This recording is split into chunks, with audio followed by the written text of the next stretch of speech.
សំលេងក្រហមនៃក្របផ្លោងថៃហែកបំបែកមេឃយន្តហោះចំបាំងត្រដាងស្លាបខ្ជាក់ក្របបែកបំផ្លាញធរណីនៅក្រោមសម្រេចដ៏ខុសខើនេះកុមារកម្ពុជាម្នាក់បានរួញខ្លួននៅក្នុងលេនឋានដៃទាំងពីរក្រសោបទ្រូងប្រៀបដូចជាការអោបត្រកងនៅក្នុងទ្រូងរបស់ម្ដាយនេះជារូបភាពដ៏ឈឺចាប់នៃសង្គ្រាមឈ្លានពានរបស់ថៃមកលើកម្ពុជារូបភាពនេះបង្កប់សាររយលានអត្ថន័យផ្ញើទៅកាន់ពិភពលោកថានៅពេលដែលអាវុធដ៏ប្រឡ័យត្រូវបានប្រើប្រាស់ជនរងគ្រោះដំបូងគឺកុមារស្ត្រីជនចាស់ជរានិងពលរដ្ឋស៊ីវិលដែលគ្មានអាវុធនិងមានសម្លេងដែលគេមិនឮកុមាររូបនេះអាចមិនដឹងថាយន្តហោះ F16 ជាអ្វីទេរូបគេអាចមិនយល់ពីនយោបាយឬក៏យុទ្ធសាស្ត្រយោធាថាជាអ្វីឡើយអ្វីដែលកុមារនេះដឹងច្បាស់នៅពេលនោះគឺការភ័យខ្លាច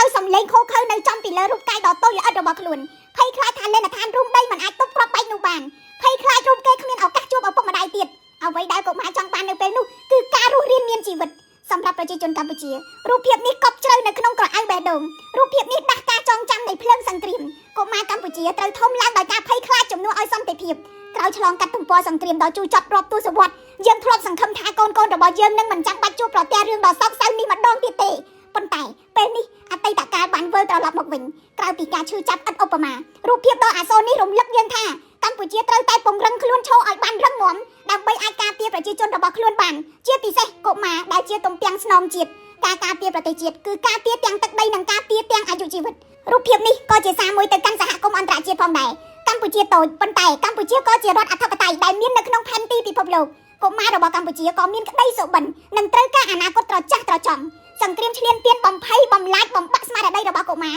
មិនគួរត្រូវបានមើលរំលងឡើយកុមារគួរទទួលបានសិទ្ធិរស់រានដោយសន្តិភាពមិនមែនដោយការពូនលាក់ខ្លួនក្នុងរោងដីមិនមែនដោយសារតែការស្ដាប់សំឡេងគ្រាប់បែកជំនួសសំឡេងសើចពួកគេគួរតែធំឡើងជាមួយសាលារៀនមិត្តភ័ក្តិនិងក្តីសង្ឃឹមមិនមែនជាមួយការភ័យខ្លាចនិងស្នាមរបួសផ្លូវចិត្តដែលអាចដកជាប់អស់មួយជីវិតនោះទេការការពារកុមារជាកាតព្វកិច្ចមនុស្សធម៌សូមបញ្ឈប់ទង្វើឈ្លានពានមកលើកម្ពុជា